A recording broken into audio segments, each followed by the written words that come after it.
ഈ രാഹുൽ മാങ്കൂട്ടത്തിൻ്റെ പരാതി വന്നതിന് പിന്നാലെ SP റാങ്കിലുള്ള ഒരു ഉദ്യോഗസ്ഥനും നിരന്തരം ഇത്തരത്തിൽ വാട്സാപ്പ് മെസ്സേജുകൾ രാത്രി അയക്കുമെന്നുള്ളൊരു പരാതി വന്നതായിട്ട് അറിയുന്നുണ്ട്. അതെന്താണ് സംഭവം, എവിടെയാണ്? അത് വേറെ ആരുമല്ല പരാതി, വനിതാ പോലീസുകാരാണ്. വനിതാ പോലീസുകാർ തന്നെയാണ് നൽകിയിരിക്കുന്നത്. അതായത് പത്തനംതിട്ട മുൻ SP ആയിരുന്ന VG വിനോദ് കുമാർ എന്നാണ് അദ്ദേഹത്തിൻ്റെ പേര്.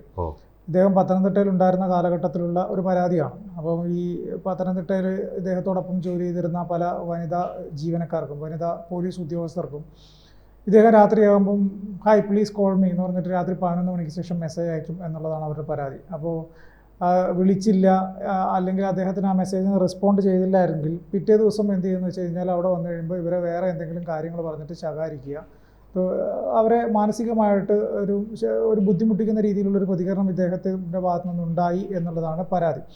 അപ്പോൾ ഇതെന്താ സംഭവം എന്ന് വെച്ച് കഴിഞ്ഞാൽ വനിതാ SIമാർക്ക് മോശം സന്ദേശം അയച്ചു എന്ന പരാതി പ്രതിക്കൂട്ടിലായിരിക്കുന്നത് മുൻ പത്തനംതിട്ട SP VG വിനോദ് കുമാറാണ്. പത്തനംതിട്ടയിൽ ജോലി ചെയ്യുന്ന കാലത്ത് വനിതാ ഉദ്യോഗസ്ഥർക്കെതിരെ മോശം മെസ്സേജ് അയച്ചു എന്നാണ് പരാതി. ഇദ്ദേഹത്തിനെതിരെ പോലീസ് ഉദ്യോഗസ്ഥർക്ക് മാത്രമല്ല ജില്ലാ പോലീസ് ആസ്ഥാനത്തെ വനിതാ മിനിസ്റ്റീരിയൽ ജീവനക്കാർക്കും പരാതിയുണ്ട്. ഇദ്ദേഹം മന്ത്രി VN വാസവൻ്റെ സംരക്ഷണയിലുള്ള ആളാണ് എന്നാണ് പറയുന്നത്. അതുകൊണ്ട് തന്നെ ഉദ്യോഗസ്ഥർക്ക് ഇദ്ദേഹത്തിനെതിരെ പരാതി പറയാൻ മടിയായിരുന്നു. ഇദ്ദേഹത്തിൻ്റെ ചില കേസുകളുണ്ട്. അതായത് ആറന്മുള പോക്സോ കേസ് അട്ടിമറി, കോയിപ്പുറം കസ്റ്റഡി പീഡനം, ADGP MR അജിത് കുമാറിൻ്റെ ട്രാക്ടർ യാത്ര, ക്രിമിനൽ കേസ് പ്രതിയായ റൗഡി ലിസ്റ്റുള്ളവരുടെ പേരുള്ള അഭിഭാഷകനെ കരിക്കിനേത്ത് കേസിൽ സ്പെഷ്യൽ പ്രോസിക്യൂട്ടറാക്കാനുള്ള നീക്കം, കോന്നിയിൽ പോക്സോ കേസ് അട്ടിമറിക്കാൻ ശ്രമിച്ച വനിതാ SIക്ക് സംരക്ഷണം തുടങ്ങി ഒരുപിടി വിവാദങ്ങൾ കഴിഞ്ഞ 10 മാസം കൊണ്ട് ഇദ്ദേഹം ഉണ്ടാക്കിയിട്ടുണ്ട്. ഇദ്ദേഹം പത്തനംതിട്ട ജോലി ചെയ്യുമ്പോൾ സമയത്ത് ഉണ്ടാക്കിയ വിവാദങ്ങളെല്ലാം തന്നെ മാധ്യമങ്ങളിൽ വലിയ വാർത്തയാവുകയും ചെയ്യും. അപ്പോൾ മാധ്യമങ്ങൾ ഈ വാർത്ത കൊടുത്ത സമയത്ത് പലപ്പോഴും ഇദ്ദേഹം മാധ്യമങ്ങളെ സ്വാധീനിക്കാൻ വേണ്ടിയുള്ള ശ്രമങ്ങളൊക്കെ നടത്തിയിരുന്നു എന്നുള്ളത് വരുന്നുണ്ട്. പക്ഷേ നിരന്തരം ഇദ്ദേഹത്തിൻ്റെ ഓരോ ഇടപെടലുകളും മാധ്യമങ്ങൾ വാർത്തയാക്കിയതിനെ തുടർന്ന് യാതൊരു രക്ഷയില്ലാതെയാണ് അദ്ദേഹത്തെ അവിടെ സ്ഥലം മാറ്റിയത്. പത്തനംതിട്ടയിൽ നിന്ന് സ്ഥലം മാറ്റി പണിഷ്മെൻറ്റ് എന്നുള്ള രീതിയിൽ സ്ഥലം മാറ്റിയത് എങ്ങോട്ടാണെന്നറിയോ? അദ്ദേഹത്തിന് ക്രമസമാധാന ചുമതലയുള്ള ADGPയുടെ ഓഫീസിൽ ഒരു നിർണായക പോസ്റ്റ് നൽകിയിട്ടാണ് മാറ്റിയത്. അതാണ് ഏറ്റവും വലിയ രസം. അപ്പോൾ അന്ന് ഇങ്ങനെ ഒരു സ്ഥലം മാറ്റം വന്ന സമയത്ത് തന്നെ പറഞ്ഞത് എന്താണെന്ന് വെച്ച് കഴിഞ്ഞാൽ ഇദ്ദേഹം VN വാസവൻ്റെ അടുത്ത ആളായതുകൊണ്ടാണ് ഒരു പണിഷ്മെൻറ്റ് ട്രാൻസ്ഫർ എന്ന് പറഞ്ഞിട്ട് കൊടുത്തിരിക്കുന്നത് ഇങ്ങനെയുള്ള ഒരു സ്ഥലം മാറ്റമാണ് എന്നുള്ള ആരോപണം ശക്തമായത്. അപ്പോൾ ഈ വനിതാ SIമാർക്ക് അവർ നേരിട്ട് പരാതി നൽകാൻ തയ്യാറാവുന്ന ഘട്ടത്തിൽ ഈ വിഷയം ഇൻ്റലിജൻസ് റിപ്പോർട്ട് ചെയ്തു.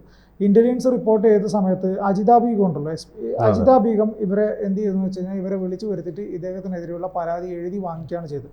പരാതി എഴുതി വാങ്ങിച്ചിട്ട് ഈ വനിതാ SIമാർക്ക് നേരിട്ട ദുരനുഭവങ്ങൾ വിശദമാക്കിക്കൊണ്ടൊരു പരാതി കൊടുക്കാൻ പറഞ്ഞു. അവർ വിശദമായിട്ടൊരു പരാതി കൊടുത്തു. അതോടൊപ്പം തന്നെ മിനിസ്ട്രി ഈ പറഞ്ഞ അവിടുത്തെ ഓഫീസ് സ്റ്റാഫുകളെടുത്തും ഇദ്ദേഹത്തിൻ്റെ നിരന്തരം പെരുമാറ്റം. അവർ രാവിലെ ഈ ഓഫീസ് സ്റ്റാഫുകൾ ഓഫീസിൽ വന്നു കഴിഞ്ഞാൽ അവരെ ആദ്യം ഇദ്ദേഹത്തിൻ്റെ ക്യാബിനിലേക്ക് വിളിക്കും, 1-2 ആളുകളെ പല സന്ദർഭങ്ങളിൽ വിളിക്കും. എന്നിട്ട് കുറേ നേരം ഇരുന്ന് കിന്നാരം പറയും. അപ്പോഴും ഇവർ അതിനെ എതിർത്ത് സംസാരിക്കാത്തതെന്ന് വെച്ച് കഴിഞ്ഞാൽ അദ്ദേഹം എതിർത്ത് സംസാരിച്ച് കഴിഞ്ഞാൽ പിന്നീട് അവർക്ക് ഉപദ്രവമായിരിക്കും എന്നറിയുന്നതുകൊണ്ടാണ് എതിർത്ത് സംസാരിക്കുകയായിരുന്നത്.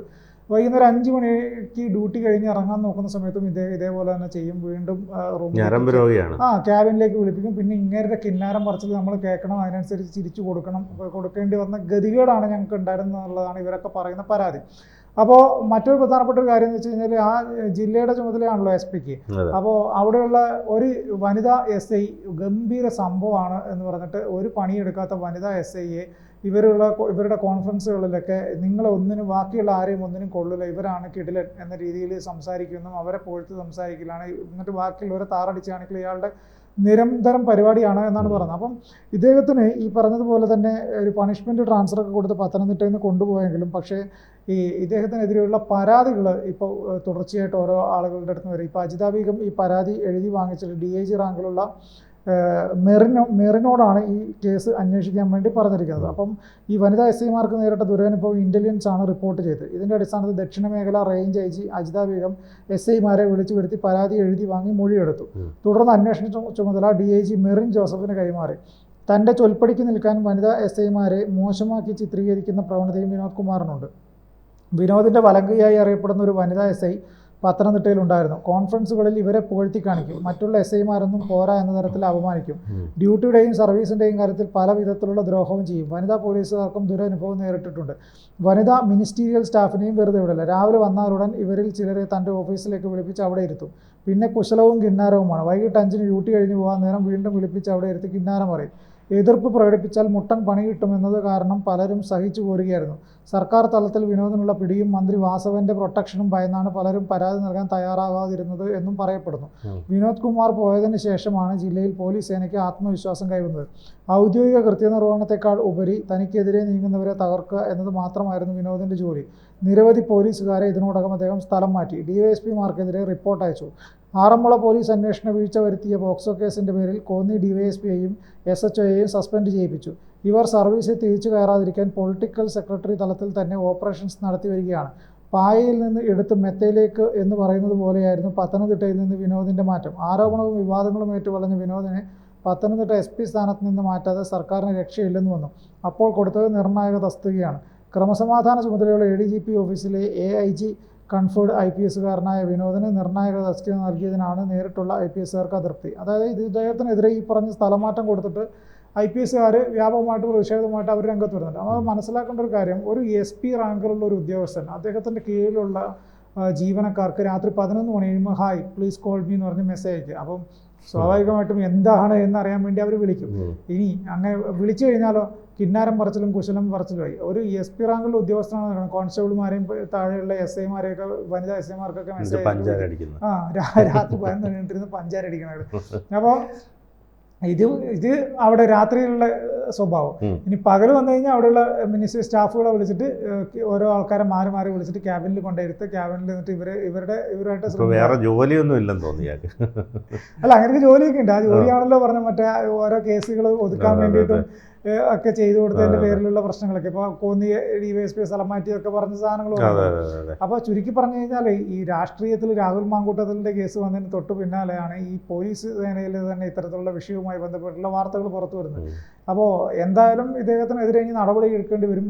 മെറിൻ ജോസഫാണ് ഈ കേസ് അന്വേഷിക്കുന്നത്. മെറിൻ ജോസഫ് ഈ പറഞ്ഞ ഉദ്യോഗസ്ഥരെയൊക്കെ വിളിച്ചു വരുന്നുണ്ട്. പത്തനംതിട്ടയിലേക്ക് മെറിൻ ജോസഫ് പോകുന്നുണ്ട്. പത്തനംതിട്ട SP ഓഫീസിൽ പോയതിനു ശേഷം അവിടെയുള്ള മറ്റ് ജീവനക്കാരുടെയൊക്കെ മൊഴിയെടുക്കാനാണ് ഇപ്പോൾ തീരുമാനിച്ചിരിക്കുന്നത്. അതോടൊപ്പം തന്നെ ഇദ്ദേഹത്തിൻ്റെ പേരിലുള്ള ഈ അലിഗേഷൻസ് അതുകൂടി ഒരു പക്ഷേ ഈ കേസുമായിട്ട് ബന്ധപ്പെടുത്തി അന്വേഷിക്കാനുള്ള സാധ്യതകളുണ്ട്. ഇദ്ദേഹം നിരവധി കേസുകൾ ഒതുക്കി തീർക്കാൻ ശ്രമിച്ച കുറേ കാര്യങ്ങളെക്കുറിച്ചൊക്കെ ഇപ്പോൾ പരാതിയിൽ പറയുന്നുണ്ട്. അതോടൊപ്പം ഇദ്ദേഹം ചില കേസുകൾ ഇപ്പോൾ കരിക്കിനേത്തിൻ്റെ കേസിൽ ഒരു ആരോപണ വിധേയനായിട്ടുള്ള ഒരു അഡ്വക്കേറ്റിനെ പബ്ലിക് പ്രോസിക്യൂട്ടറാക്കാൻ വേണ്ടിയുള്ള ശ്രമം നടത്തി. അപ്പം നിരവധി അലിഗേഷൻസ് ഉള്ള ഒരു ഉദ്യോഗസ്ഥനാണ് ഇദ്ദേഹം. ഇദ്ദേഹത്തിനെതിരെ നിരവധി വാർത്തകൾ ഓരോ ദിവസവും മാധ്യമങ്ങൾ കൊടുത്തുകൊണ്ടിരുന്നതാണ് അദ്ദേഹം ചെയ്ത കാര്യങ്ങളൊക്കെ. പക്ഷേ അന്നൊന്നും ഇങ്ങനെയുള്ളൊരു ആരോപണം അദ്ദേഹത്തിനെതിരെ ഉയർന്നു വന്നില്ല. അത് ഇവർ പരാതി പറയാൻ ഭയന്നിട്ടാണ്. കാരണം ഇവർക്ക് അറിയാം SPക്ക് എതിരെ പരാതി കൊടുത്തു കഴിഞ്ഞാൽ എന്തെങ്കിലും പറഞ്ഞിട്ട് ഡ്യൂട്ടിയിൽ ഇവരെ ബുദ്ധിമുട്ടിക്കാം. ഡ്യൂട്ടി ഇറങ്ങാൻ തുടങ്ങുന്ന സമയത്ത് വേണമെങ്കിൽ പറഞ്ഞ് ഇന്ന് രാത്രി അവിടെ ഡ്യൂട്ടി ചെയ്യണം എന്ന് പറഞ്ഞിട്ട് അവിടെ കൊണ്ടപ്പോൾ ചെയ്തല്ലേ പറ്റുള്ളൂ, വേറെ മാർഗമൊന്നുമില്ലല്ലോ. അപ്പോൾ അങ്ങനെയുള്ള പീഡനങ്ങൾ സഹിക്കാൻ വയ്യ എന്നുള്ള പേടിച്ചിട്ടാണ് ഇവർ ഇതുവരെ മിണ്ടായിരുന്നത് എന്നാണ് പറഞ്ഞത്. ഇപ്പോൾ ഇദ്ദേഹത്തെ ഇവിടെ നിന്ന് സ്ഥലം മാറ്റിയതിന് ശേഷം മാത്രമാണ് ഇവർ പരാതിയായിട്ട് വന്നത്. അപ്പോൾ നമ്മൾ മനസ്സിലാക്കേണ്ട ഒരു കാര്യം, പോലീസ് സേനയിലും ഇതുപോലുള്ള പല സ്ഥലങ്ങളിലുണ്ട്. ഇപ്പോൾ ഇന്ന് താര ടോജോ അലക്സിൻ്റെ ഒരു പോസ്റ്റ് ഉണ്ട്. അതായത് അവർ സ്ത്രീകൾ ജോലി ചെയ്യുന്ന സ്ഥലങ്ങളിലെ ഉന്നത സ്ഥാനത്തുള്ള ആളുകൾ, CEO അതുപോലുള്ള സ്ഥാനങ്ങളിലിരിക്കുന്ന പല ആളുകൾക്കും അവരുടെ താഴെ ജോലി ചെയ്യുന്ന സ്ത്രീകളോട് മോശമായി പെരുമാറുമ്പോൾ പല സ്ത്രീകളും അത് തുറന്നു പറയാൻ തയ്യാറാവാറില്ല. അത് അവരുടെ ഭയം കൊണ്ട് മാത്രമല്ല, അവരുടെ തുടർന്ന് അങ്ങോട്ടുള്ള അവരുടെ ജോലി, അവരുടെ ജീവിതം അതിനെയൊക്കെ കാര്യമായി ബാധിക്കും. പിന്നെ മാത്രമല്ല, അത് പരാതി പറഞ്ഞു കഴിഞ്ഞാൽ ഇന്നയാളാണ് പരാതിക്കാരി എന്നുള്ളത് എങ്ങനെയെങ്കിലും പുറത്തറിയും. ആ പുറം ലോകം ആണിനെ സംരക്ഷിക്കും, പെണ്ണിനെ തള്ളിക്കളയും എന്നുള്ള ഒരു പോസ്റ്റ്. അത് വളരെ കൃത്യമായിട്ടുള്ള ഒരു സാധനമാണ്. നമ്മൾ ഈ ആനുകാലിക വിഷയങ്ങളെല്ലാം തന്നെ ഉൾപ്പെടുത്തിക്കൊണ്ട്. അപ്പോൾ അത് തന്നെയാണ് ഈ പോലീസിൻ്റെ കാര്യത്തിലും സംഭവിക്കാൻ പോകുന്നത് എന്നുള്ളതുകൊണ്ടാണ് അവരാരും പരാതി പറഞ്ഞത്. എന്തായാലും അന്വേഷണം നടക്കട്ടെ. അന്വേഷണത്തിന് ശേഷം കുറ്റക്കാരനാണെങ്കിൽ തുടർ നടപടികളുമായിട്ട് സർക്കാർ മുന്നോട്ട് പോകട്ടെ.